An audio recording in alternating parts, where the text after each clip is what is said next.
What's up mga kaigang? Gusto mo matrack yung workout mo pero ayaw mo ng smartwatch?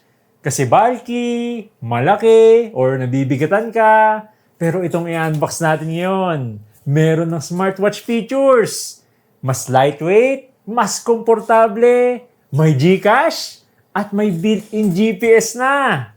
Ito ang Huawei Band 11 Pro. Yung link dito, nandito lang sa ilalim ng video natin, description or pinned comment sa baba. So ito yung Pro variant. In-skip na natin yung base variant na Huawei Band 11 no? Kasi itong Pro version, ang laki ng pinagkaiba ng design niya, tsaka mas maliwanag yung screen. The rest kasi ng Huawei Band, halos pare-parehas yung design, tsaka ito lang yung merong built-in GPS. Available din pala to sa ibang colors, pero yun nga yung nandito sa atin, yung green na may nylon woven strap. Yun lang naman, kaya i-unbox na natin to. Okay, buksan na natin. Kakaiba lang yung box nito. Sa ilalim binubuksan. Yan, hilahin natin. Yun, nandito na kagad yung Huawei Band 11 Pro. Yan. Tapos nandito na yung manual. Yan, manual. Tsaka yung charging cable niya. Yung maganda pala dito sa cable niya, pare-parehas lang. Kaya kung may luma kayong Huawei Band, pwede nyo yung magamit dito sa Huawei Band 11 Pro. Okay, tabi muna natin to. Tanggalin natin yung plastic. Woo! Slim, minimal, tsaka lightweight kasi 18 grams lang to. Sa lahat ng Huawei Band, ito talaga yung naiiba. Tapos naka-nylon woven strap na to, kaya sobrang komportable sa wrist. Breathable sa skin, lalo na kung nag-workout kayo. Ganda oh. Bale, ito na mismo yung Huawei Band 11 Pro. Napaka-premium ng dating ano. Kita nyo naman. Alloy yung frame niyan. Yan. Tapos glass yung screen. Tapos kung mapapansin nyo, may curves dito sa side. Yan o. Curve yung screen niya dito sa gilid. Ganito. Oh. Sa lahat talaga ng Huawei Band, ito yung pinaka-unique yung design. Saka yan, dito naman sa left side, no, malinis. Dito sa right side, yan, makikita natin yung nag-iisang button niya. Tsaka napaka-stand out nitong nylon woven strap niya. Yan o. Napaka-komportable nito kasi napaka-lightweight tsaka napaka-lambot. Kaya komportable ko dito habang nagwo-workout. Oh, kita nyo naman. Tapos yan, quick release na rin to. No? Pag nakita nyo itong button yan, press nyo lang. Boom! You know? Tatanggal na kaagad. Ganun din sa kabila. Tapos madali lang din siya ibalik. So, i-charge nyo lang to ng 1 hour and 30 minutes. Kaya na dito tumagal ng up to 14 days pag naka-standby. Up to 8 days naman pag regular use. Bali mga kaigang, ito na mismo yung home screen niya. Parang naka-smartphone ka na dito.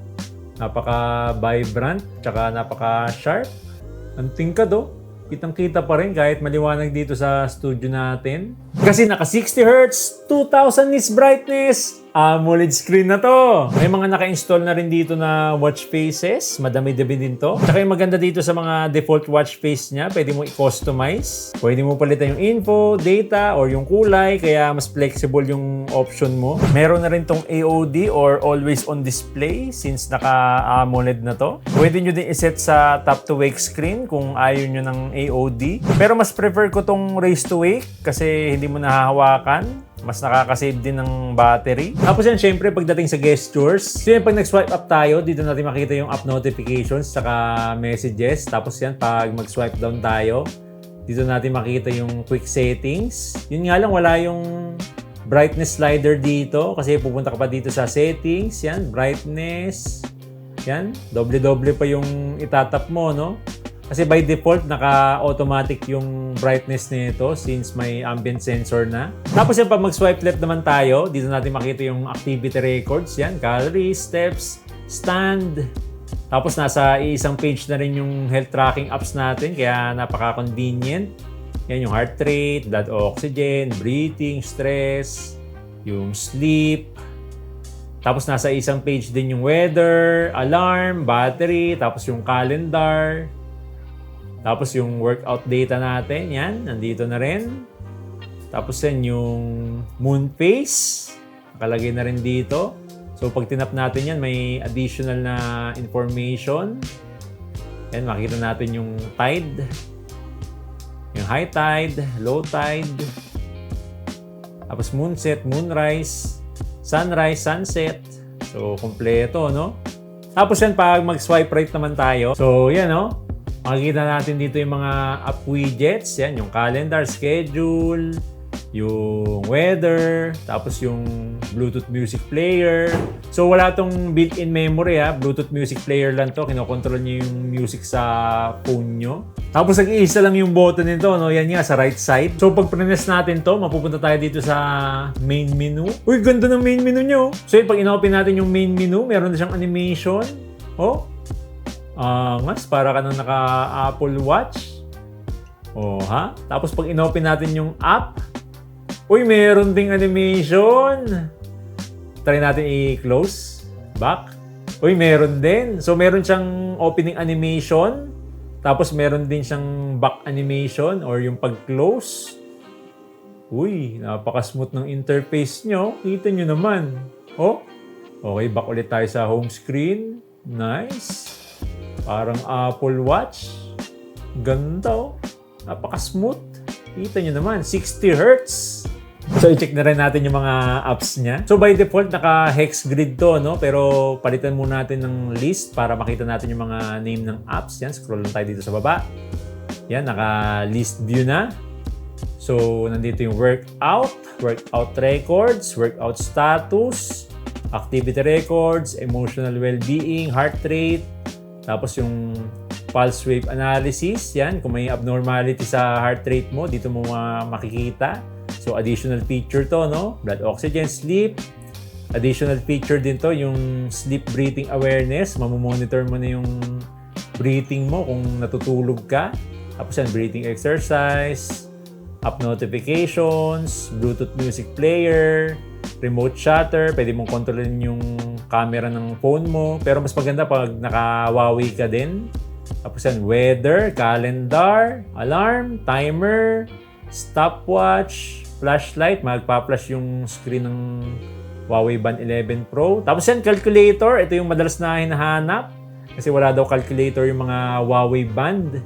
Yan, finally, meron na. You know?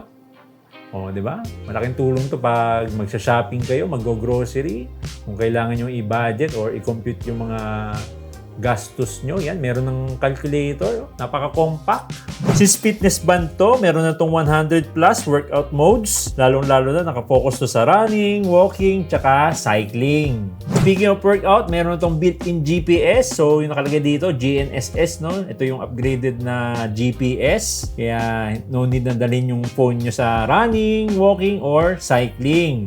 Pwede din tayo mag-set ng plan, tsaka mag-customize ng interval training. Gaya nito, pwede mo iset yung distance, resting time, lap time. So, mas makakustomize natin yung routine natin dito. Kompleto na rin sa workout data. For example, dito sa running, andito yung heart rate, distance, time, cadence, steps, pace, yung total calories natin, ground contact time, vertical oscillation, tapos yung intensity ng workout. So, kompleto na, no? Nandito na lahat. Automatic na rin na nagge-generate ng map since meron na itong built-in GPS. So, para na siyang smartwatch na ginawang compact. Pwede mo din makita yung overall workout status mo. Napaka-helpful ng feature na to kasi meron kang insights. Malalaman mo kung may improvement or need ba i-adjust sa workout routine mo. Pagdating sa cycling, meron tong auto pause. Kaya noon din hawakan tong Band 11 Pro kung gusto nyo i-pause yung cycling workout. Yun nga lang, itong auto pause, available lang to sa cycling workout. Sana ilagay din nila sa ibang workout sa mga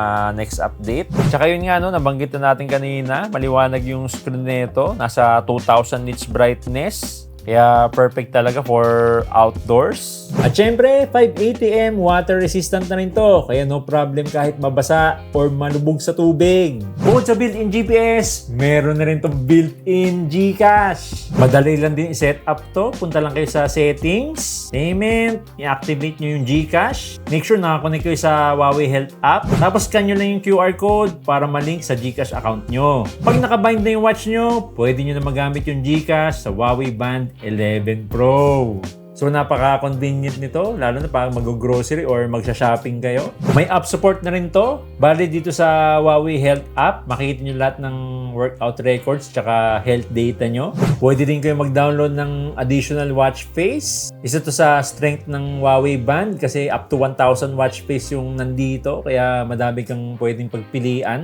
Tapos yung isa sa napaka-useful na feature, itong quick replies. Pwede kang maka-reply sa mga SMS messages or missed calls. Yun nga lang, mga pre-made na messages to, no? So, itatap mo yung reply na need mo. Pwede nyo din i-connect sa third-party apps gaya ng Adidas Running tsaka Strava. Makikita nyo yan dito sa Huawei Health app, privacy management, tapos data sharing and authorization. Since smart band to, hindi to smartwatch, kaya wala tong Bluetooth calling. Pero kung hindi ka naman panay calls, napaka-solid itong Huawei Band 11 Pro. Lalo na meron ng built-in GPS tsaka Gcash. Alloy frame, glass AMOLED screen, kaya napaka-premium ng look and feel. 580 water resistant, up to 14 days ang battery life. At ito lang yung Huawei Band na may built-in GPS. May mga smartwatch features pero mas compact, lightweight at mas komportable for less than 3K lang. So ngayon sa Shopee, yan, nasa 2,949 siya. Yan, 2,949. So yung link nito, nandito lang sa ilalim ng video natin, description or pinned comment sa baba. Kaya kayo mga kaigang, anong masasabi nyo dito sa Huawei Band 11 Pro? Comment down below!